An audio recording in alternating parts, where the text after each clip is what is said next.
여러분, 혹시 이런 말을 들어보신 적 있나요? 웃으면 복이 온다. 웃는 얼굴에 침 뱉을 사람 없다. 하루에 한 번 크게 웃으면 수명이 늘어난다. 우리 주변에는 웃음과 기쁨의 힘에 대한 이야기들이 참 많습니다. 그런데 정말 웃음이 우리 몸과 마음에 그토록 큰 영향을 미칠까요? 혹시 이런 것들이 그냥 옛사람들의 미신이나 격언에 불과한 것은 아닐까요? 오늘 우리가 함께 살펴볼 말씀은 3000년 전 지혜의 왕 솔로몬이 기록한 놀라운 건강의 비밀입니다. 현대의학이 수백 년에 걸쳐 발견한 사실들을 이미 성경은 오래전부터 우리에게 말해주고 있었습니다.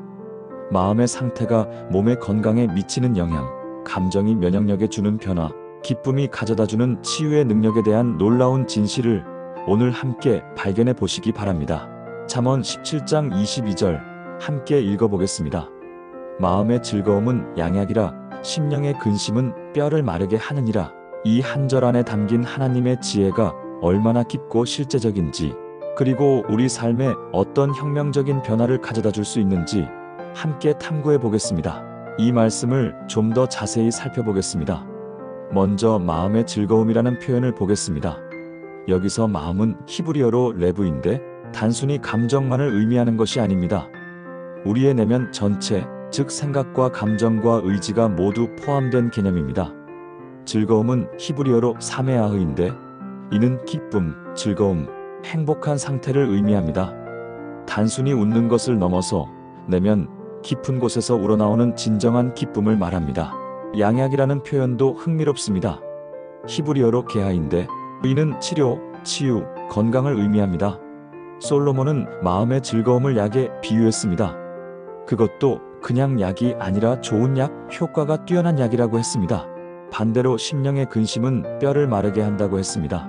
심령은 히브리어로 루아흐인데 영, 마음, 정신을 의미합니다. 근심은 히브리어로 네케아인데 상함, 부러짐, 낙심을 의미합니다. 뼈를 마르게 한다는 것은 생명력 자체가 고갈되는 것을 의미합니다. 솔로몬은 이 말씀을 통해 우리에게 중요한 진리를 전달하고 있습니다. 마음의 상태가 몸의 건강에 직접적인 영향을 미친다는 것입니다. 기쁨은 치유의 능력이 있고 근심과 우울은 생명력을 고갈시킨다는 것입니다. 이것은 단순한 격언이 아니라 하나님이 우리에게 주신 몸과 마음의 작동 원리에 대한 계시입니다. 현대를 살아가는 우리는 어떤 시대에 살고 있을까요? 바로 스트레스의 시대입니다. 세계보건기구는 스트레스를 21세기의 가장 큰 건강 위험 요소라고 선언했습니다. 우리나라의 경우 경제협력개발기구 회원국 중 자살률 1위를 기록하고 있고 우울증 환자는 해마다 증가하고 있습니다. 현대인들은 몸의 병보다 마음의 병으로 더 많이 고통받고 있습니다. 왜 이런 일이 일어날까요? 현대 사회의 특징들을 살펴보면 답을 찾을 수 있습니다. 과도한 경쟁, 사회, 물질 만능주의, 개인주의로 인한 관계의 단절, 빠르게 변화하는 환경에 대한 적응 스트레스, 소셜 네트워크 서비스로 인한 비교 문화, 이런 것들이 우리의 마음을 병들게 만들고 있습니다.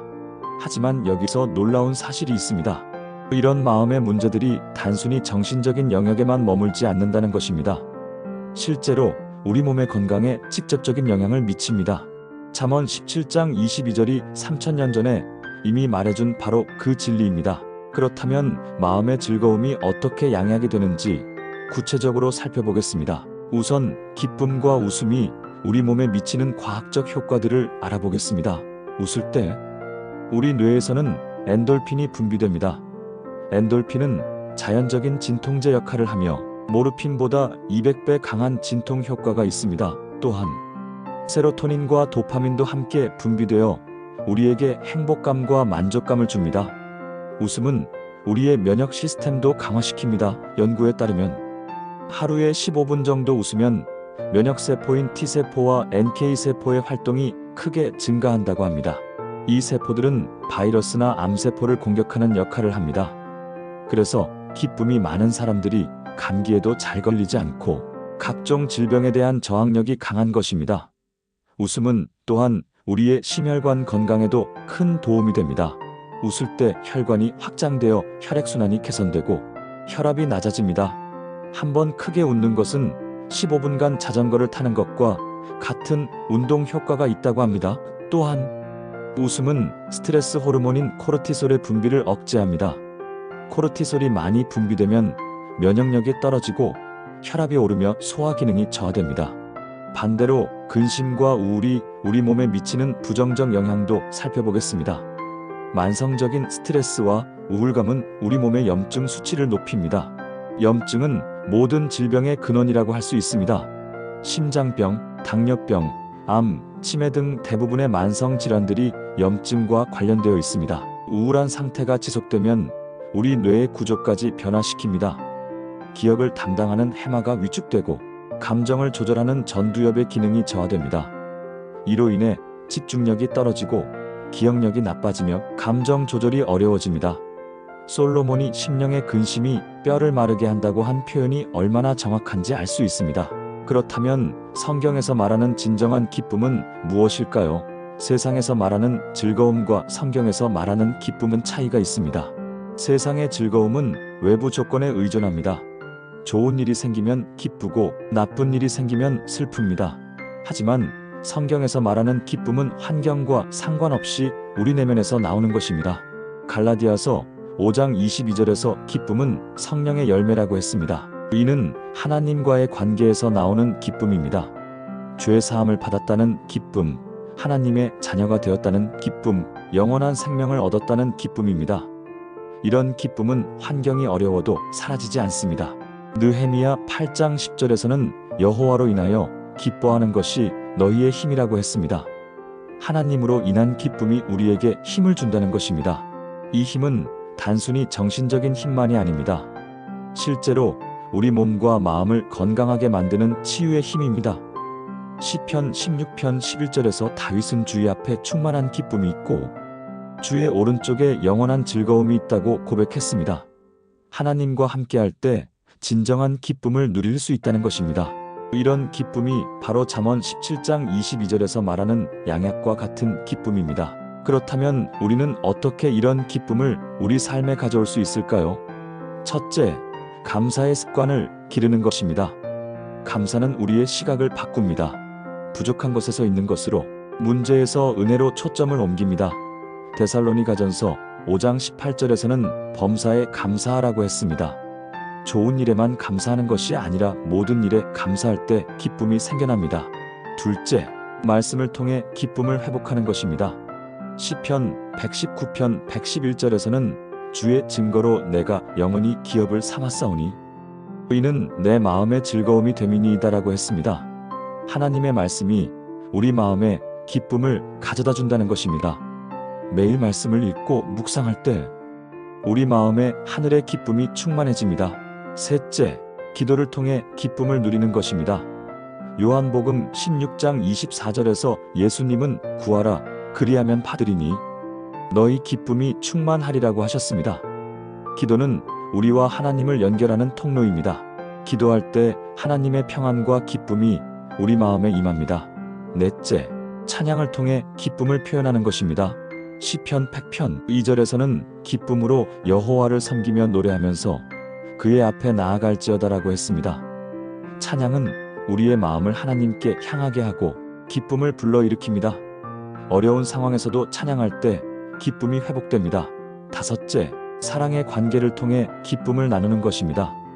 요한일서 1장 4절에서는 우리가 이것을 쓰면 우리의 기쁨이 충만하게 하려 함이라고 했습니다. 다른 사람과 사랑을 나누고 함께 기뻐할 때 기쁨이 배가 됩니다. 또한 실생활에서 실천할 수 있는 기쁨의 습관들도 있습니다. 매일 아침 감사 제목 3가지를 찾아보세요. 작은 것이라도 감사할 거리를 의식적으로 찾는 습관을 기르면 마음이 밝아집니다. 하루에 한 번은 진심으로 웃어보세요. 웃음이 나오지 않는다면 억지로라도 웃어보세요.